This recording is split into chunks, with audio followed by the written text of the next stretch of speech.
Greetings and welcome to a very special Factorio related episode. So we're going to discuss today the Factorio Friday Facts. And I'm really, oh my God, I can't tell you how excited I am. So normally I discuss these during my Let's Play episodes, but I might have recorded like 2 weeks ahead. So anyway, I did want to talk about these things. People have asked me and I'm so excited about it. I can't even tell you how thrilled I am. It's really, really cool. So if you have not gotten it, go over to the Factorio.com website and read the last two, especially the last two Factorio Friday Facts. Now, the first one we're going to talk about is number 375, which focuses on the new game mechanic quality. And I'm like, oh God, this is good. Okay, so let's go through the thing. What is it?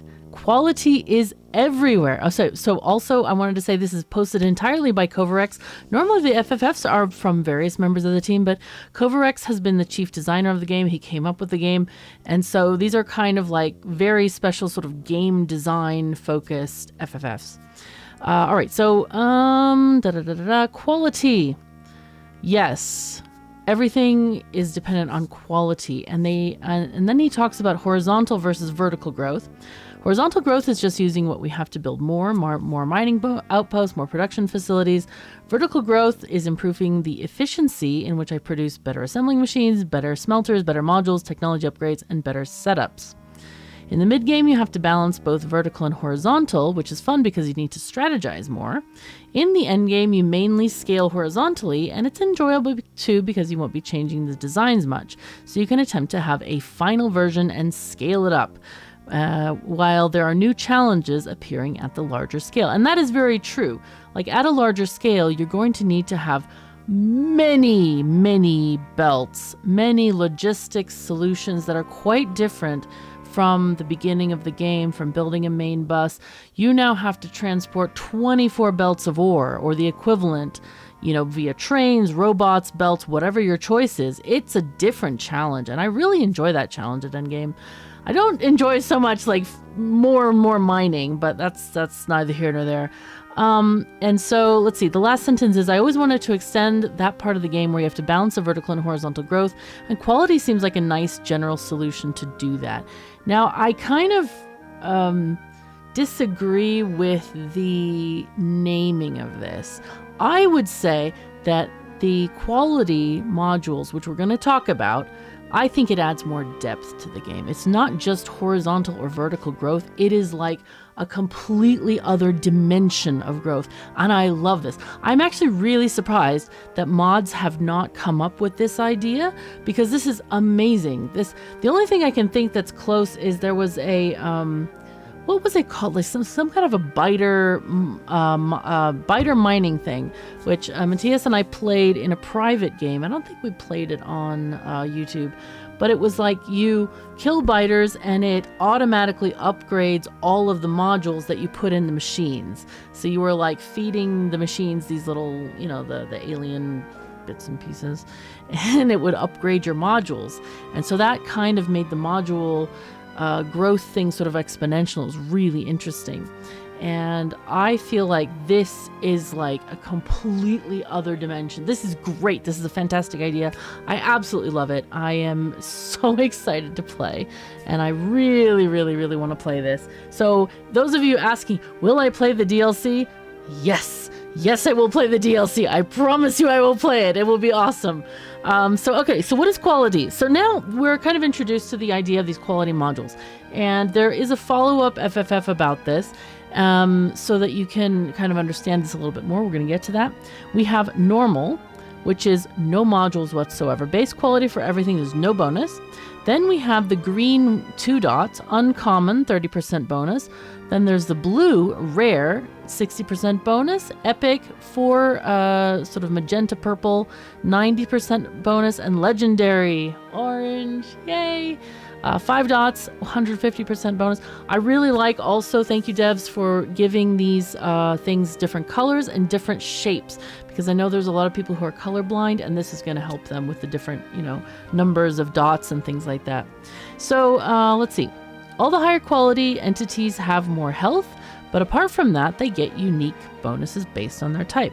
So we're talking about machines. So you can see on these graphics, you have a machine with 3 blue dots. That's a rare machine, gets a 60% bonus. Then we have a legendary solar panel. Then we have a uncommon turret. And then we have personal roboport, epic. Electric poles have larger supply area and wire reach, plus 1 tile per quality level. Modules have improved primary bonuses. Spidertrons have better equipment grids. Yay! Oh my god, we're gonna have faster Spidertrons. This is great. 1 in each direction for each extra level. Can you imagine a legendary Spidertron equipment grid, which is gonna have plus 10 tiles to the right, plus 10 up. Ah! Fast Spidertrons, here we come. Many-legged Spidertrons. It's wonderful. Okay, let's see. So that also affects your personal armor as well. Equipment is generally better in what it does. Turrets and guns have more range. That's cool. Ammo does more damage. That is very cool. Inserters move faster. Mining drills deplete resources slower. That is kind of awesome. Assembling machines are faster. Assembling machines, furnaces, and labs faster. That's amazing. Worker robots have large. I guess that's this bonus up here. So if you have a legendary assembling machine, it'll go. I guess plus 150% speed. That kind of even. You might not even need to speed modules, so it might save us on modules, or you can just go extra fast with stuff, and that will definitely affect our builds and things. I have to say the calculator folks are going to be like, oh my god, help! But I'm sure they'll get all the data that they need to build the new calculators for the DLC. Okay, so what do we got here? Worker robots have larger battery capacity. That is awesome. Can you imagine legendary robots that don't have to charge as often? Well, I guess they have to charge a lot, as in they're longer charging. Maybe roboports have faster charging. Oh, there we go. Roboports recharge robots faster, right there. Solar panels produce more energy. That's fantastic. Accumulators have larger battery capacity. I guess you'd want to balance those for the particular solar blueprint you're using. Nuclear reactors, boilers, and steam engines have increased production. Beacons have lower power consumption. Radars have... So that's a good question, actually. I wonder... So if you put a blueprint down... Does the blueprint remember what quality you're using, and or do you have to specify it? So if you put a blueprint down with all legendary solar panels, will it only put down legendary solar panels? Or will it put down any solar panels? Or is it kind of like modules where you have to specify them? Good questions. Nuclear reactors, boilers, and steam engines have increased production. Yay. Beacons have lower power consumption. Yay. That's cool. Wow. So you get more power from nuclear and all the power stuff. And you have lower power consumption from beacons. That is kind of awesome. Not that we really worry about that, because I feel like nuclear is way overpowered anyway. It makes power trivial at endgame. Radars have larger reveal ranges. Nice. That is one thing I really enjoy about like mod packs like Bobs and Angels. That's what we're playing in C-Block, essentially, Matthias and I. And it is, you have these larger radars, so you don't have to put them every single chunk. It's like, Okay, repair packs have more, it's not every single chunk, but yeah. Repair packs have more durability. Okay, I don't really use those very often. I don't really like biters, but I have played with them. I have experience. You know, I played how many hours did I play? I played 600 hours before I even touched a mod. And in those days, you couldn't even get rid of biters. I've played over 1,000 hours with biters, so don't worry. I know how to deal with biters. Let's see. Bonuses, when the bonuses are combined, they can get pretty wild pretty quickly. No joke. This is awesome. 4 legendary productivity modules in an assembling machine gives plus 100% productivity. That's getting a free item for every item. Can you imagine getting a free blue chip for every blue chip you make? Oh my god. Yay! Okay, it was 40% before. Yep, that's with 4 productivity modules. Since this multiplies in multi-step production chains, the overall factory productivity gets quite a big boost. Oh, can you imagine? This is going to change all the blueprints all over everywhere. and I'm gonna love building this. I love this already. High quality Spidertrons with armors with high quality equipment get powerful. Yes, there's a new achievement for having the best legendary armor full of legendary equipment. Cool. New achievements, hooray. With the fast machines, modules, and inserters, some of the setups can get quite extreme. Ah, yes, you can see. So I have no doubt this is using all of these materials. And all of these belts are to feed down the line, obviously, but this is fantastic. Yeah, beautiful. It purdy. It purdy. How do we get the higher quality? So this is our instructional things. We wanted to make a system for semi-automated higher tiers of everything without the need to multiply all the recipes. Generally, just adding a huge amount of recipes isn't really adding to the game at this point, as we feel this game has already enough, especially when we consider Space Age specific ones have not yet been revealed. At the same time, we wanted to add some complexity and also make the related complications explicitly opt-in. This is how we came up with the idea for a new type of module, the quality modules. So this is, I think they're addressing mods, because most conversion mods, like Bob's Angels, like Pyanodon, oh boy, they just add more and more complicated recipes. And I enjoy doing those because I have all of the vanilla recipes memorized at this point. Like, I know exactly what goes into what.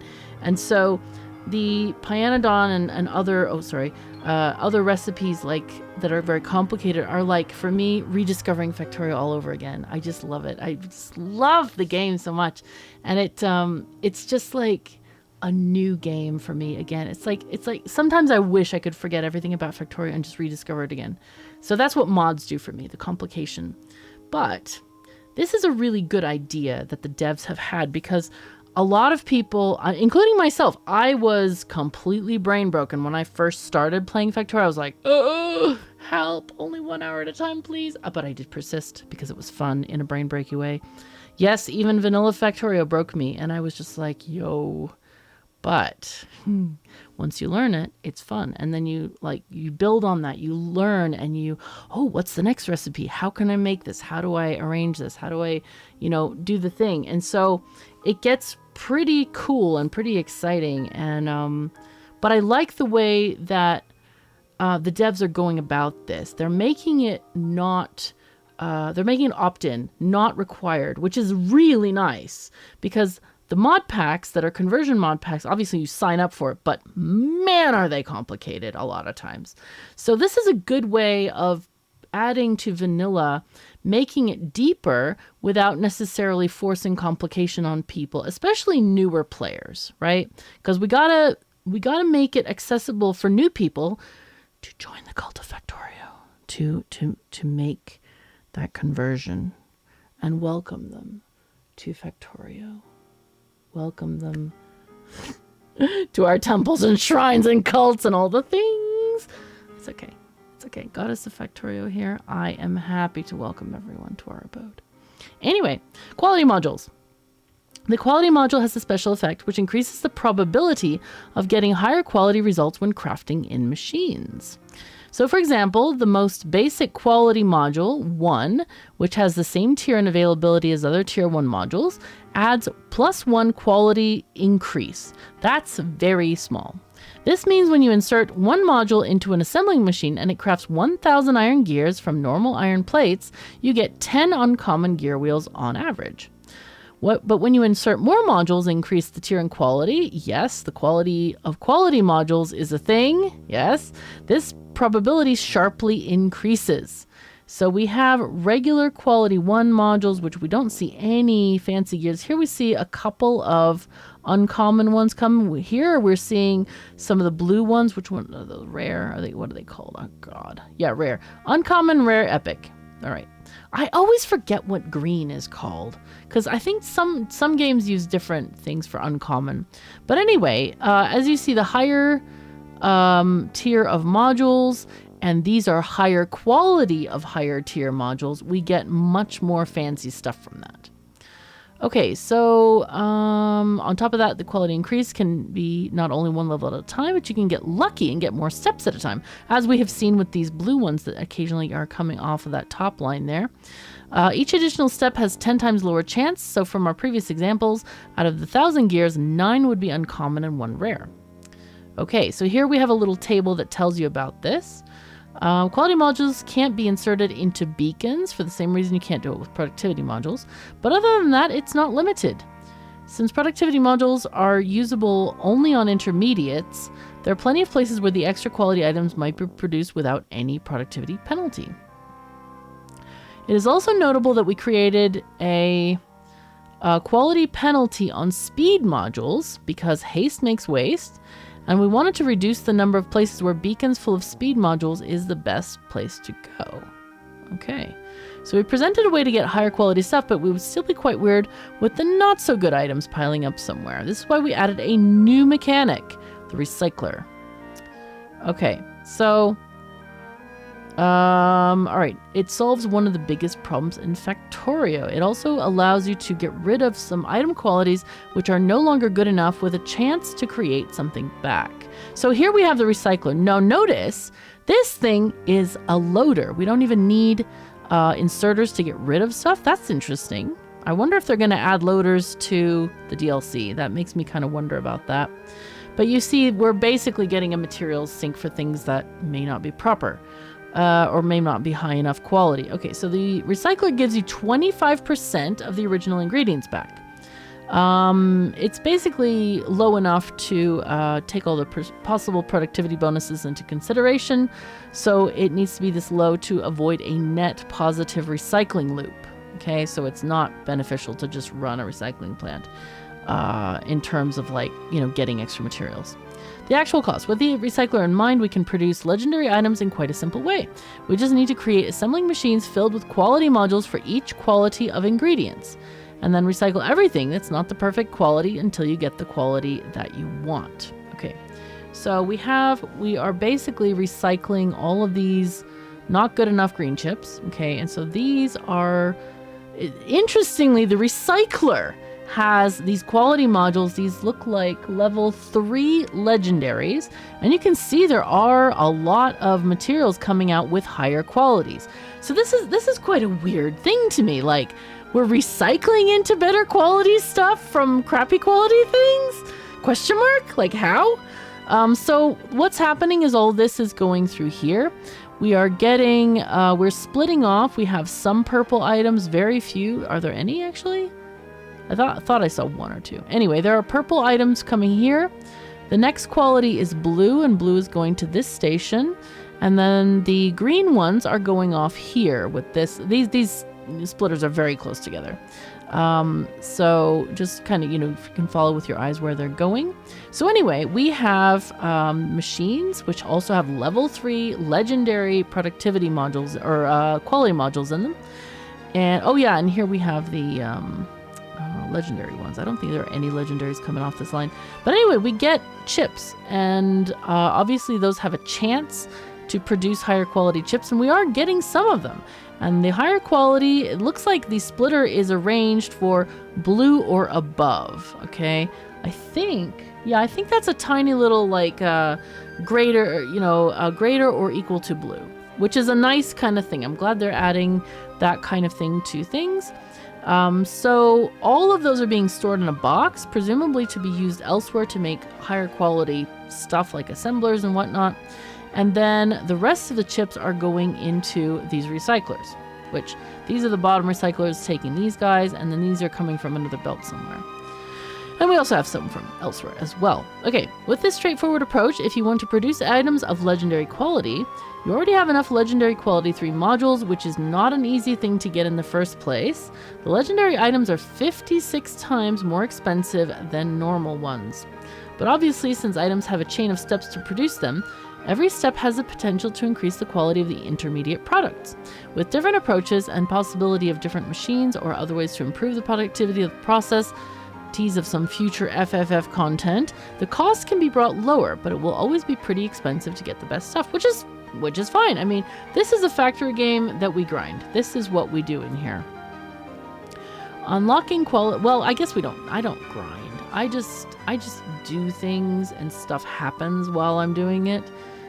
Okay, unlocking quality tiers.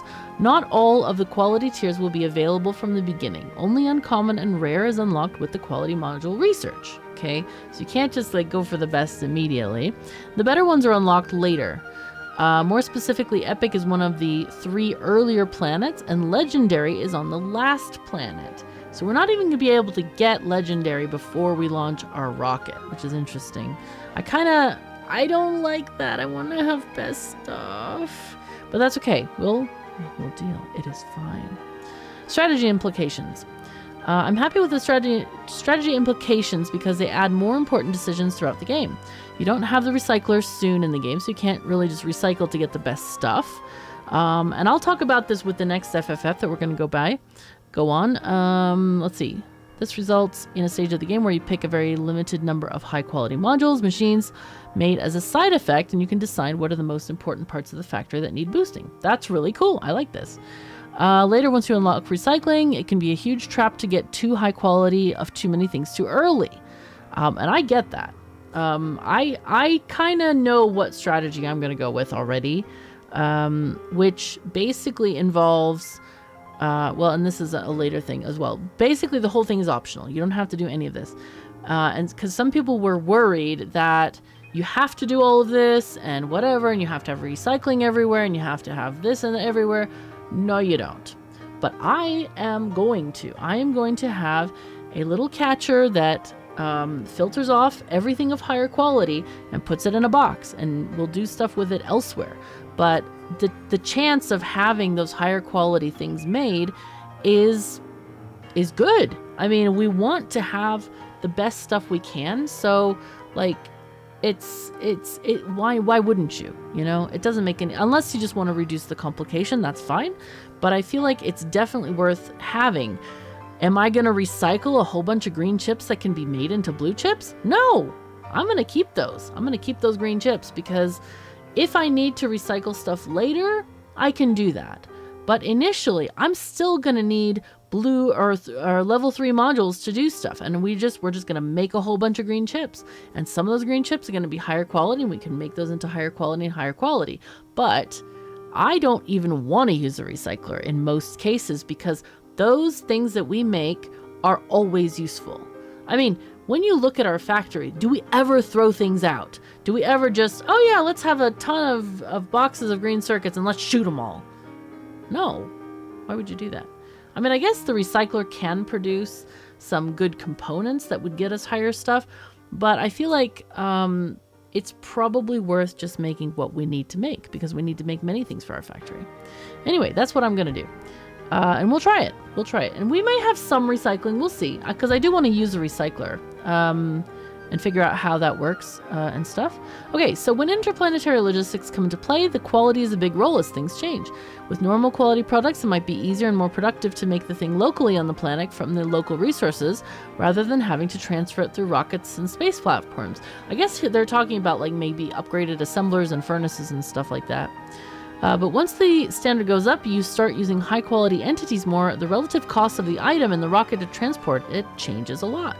It starts to be better to make each item production in one place and just transport it everywhere. It plays nicely with the space platform building, as the space on the platform is quite limited and expensive, and it's very efficient to save the best stuff you have for the platform, at least in the beginning. In big numbers, the quality is basically statistics, but in small numbers, the random aspect can be quite fun in a different way. Especially for personal armors and equipment, we always ended up having an assembling machine with the best quality modules in the center of the factory, dedicated for people trying to gamble for the best possible equipment for personal use. The excitement of getting directly a power armor from the common ingredients when you're super lucky is the same as getting bar in a slot machine. Or the wanted item in the pay-to-win loot box mechanics. But in Factorio, you don't have to take another mortgage on your house to enjoy this aspect of the game. I like that. Yeah, we don't approve of gambling or loot boxes in this game. Well, in general at all. I don't anyway. Okay, so engine support and history. Quality is the most important mature feature of the expansion because I was developing its first versions internally before the 1.0 release. So this is quite mature, as it said. It was kept in a separate branch the whole time. La-di-da-di-da, many internal changes. And then there was a lot of stuff that they needed to change for this filters and stuff like that. Expansion only. Okay, so to make things clear, this quality content is exclusively part of the expansion. The non-expansion binary works the same internally. It just doesn't allow any mod to define anything more than normal quality. We've made it so that quality is invisible in the game until quality modules are unlocked. So you won't see anything related to quality if you haven't researched the quality modules or are playing the base game. So you have to buy the DLC. This includes all the GUIs and interactions as mentioned earlier. It's also worth noting that while it's a lot of fun to play with quality, using it is completely optional. The expansion is balanced in a way that using quality can be beneficial, but it's reasonable to finish the game without touching it at all. Which I think I would probably recommend that for beginners. Just finish the game once, maybe even play a couple of games before you even look into this, because it isn't necessary. It's just a fun thing for people who want to deepen their Factorio experience. Okay, bug fixes. Okay, so the next thing, we went to the bottom here. So now what they're doing, I guess people had a lot of questions about this. Quality clarifications. When you don't put quality modules somewhere, everything works as before, so you don't have to sort everything everywhere as some people thought, which is interesting because even if you had quality modules, you wouldn't have to sort it. You could just let them go along the line, because I think machines will just pick them up anyway, unless you have filtered inserters. So the random aspect seems to be upsetting to a lot of people. I have to agree, there are a lot of situations where I hate the randomness in games, but the context really matters greatly. For example, I've decided to never ever play Settlers of Catan again, as the random dice can decide the winner of the game way too often for my liking. But for Factorio, the case is very different. The reason is that you rarely depend on the random result. You hopefully produce at a large scale, and the law of large numbers will just transform probabilities into ratios. The more you produce, the more it evens out. I completely agree. These people who are complaining probably don't use nuclear power, because this is exactly the same thing. You have a 0.7% chance of getting a U-235, and all you need to do is produce a large amount of ore. You don't even need the Covarex process. You get enough if you have, I don't know how many. I always have like 10 or 12 centrifuges making, processing uranium. You don't even need Covarex to run a nuclear reactor. You really don't. You just do mining and processing, and you have enough. Even with that 0.7%. You don't want to have one thing processing. You want to have 10 or 12. And that's going to be the same kind of thing with any of this. Can you imagine, like in my current red circuits build, just having those quality modules at level 1 in all of those machines? I don't know how many there are. God, there must be like 40 or 50 or 60 machines in my build. I have no idea, but it's a lot. And when you have those 1% chances, that's a lot of red chips. And green chips, can you imagine? And they're made every half a second. Yeah, good stuff. All right, good. So we don't need to worry about that. That is a non-worry thing. We're gonna get enough. Do not worry. Okay. So the core of what makes Factorio good is that horrible huge grind you would need to get all the resources can be mitigated by automation. It works while you are doing other things.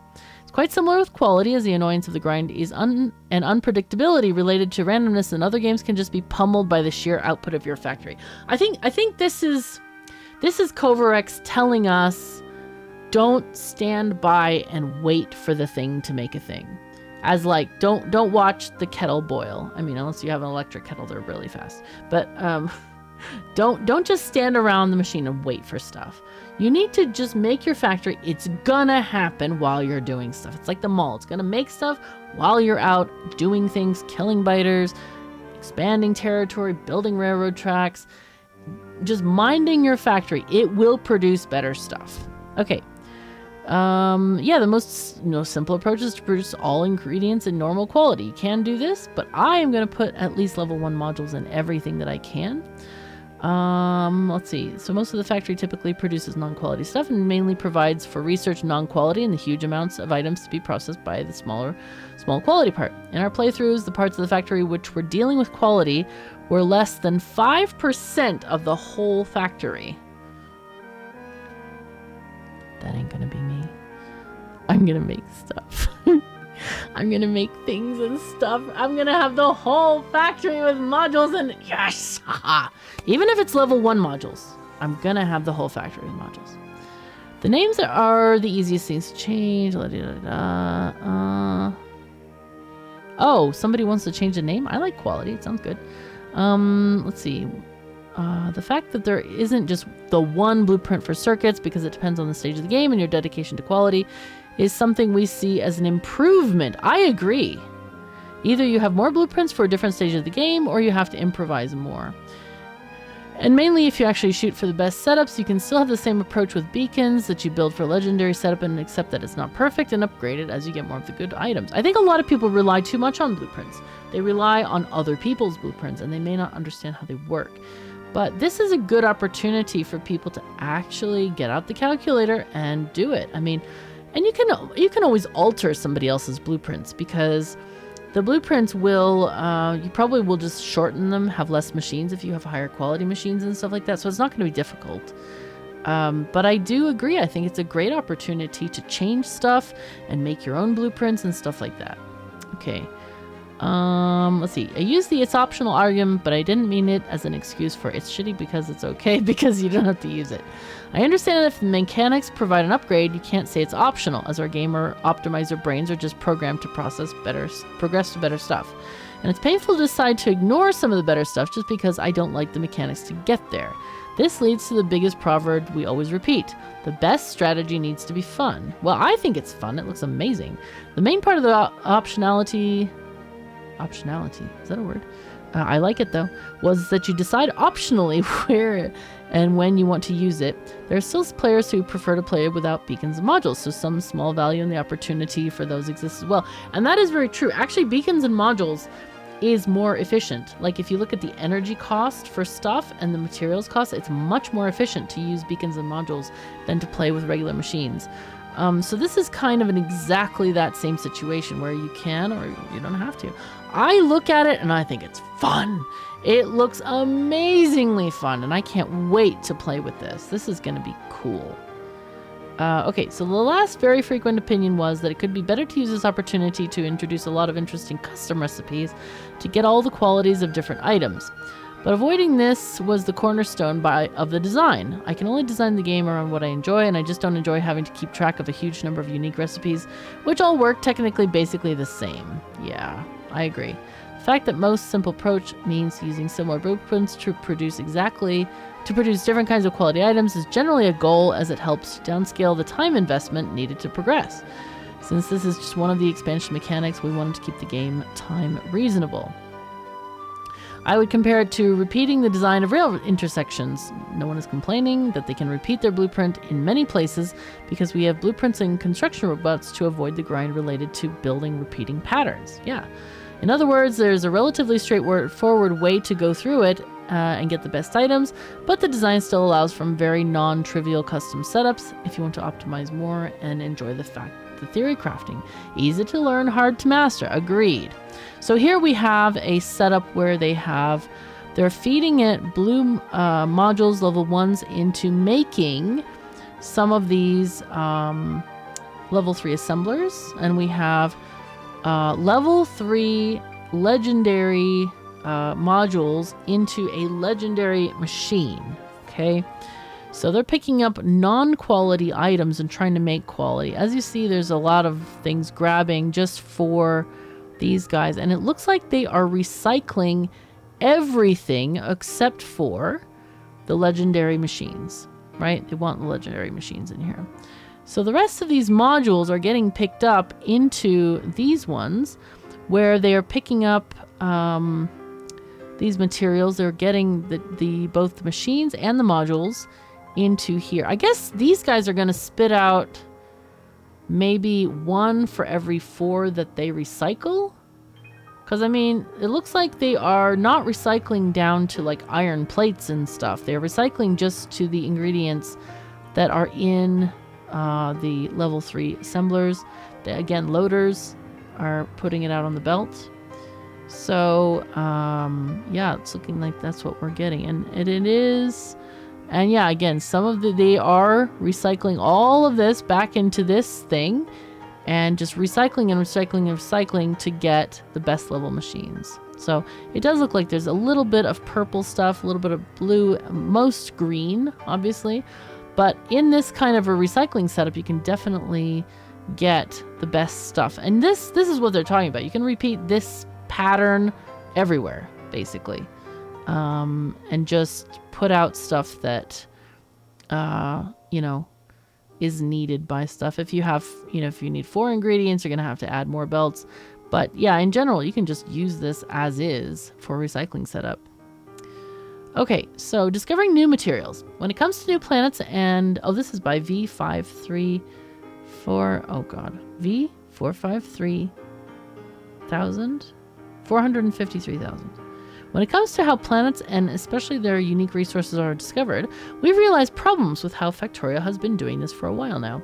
If a planet is unlocked by technology on some science tier, then the starting resources of the planet would also be gated behind the same science packs. So what they're adding here is they don't want to have science packs given to you. Instead, they are kind of unlocking resources based on doing stuff. Now, I've seen this happen. I think Die World was doing stuff oriented. I didn't actually like that mechanic. And in this, it seems a bit annoying, I have to say. Like, I often start producing my refineries and chemical plants and all that long before I research or long before I place a pump jack, because the pump jack, all of these things, they do take time to craft.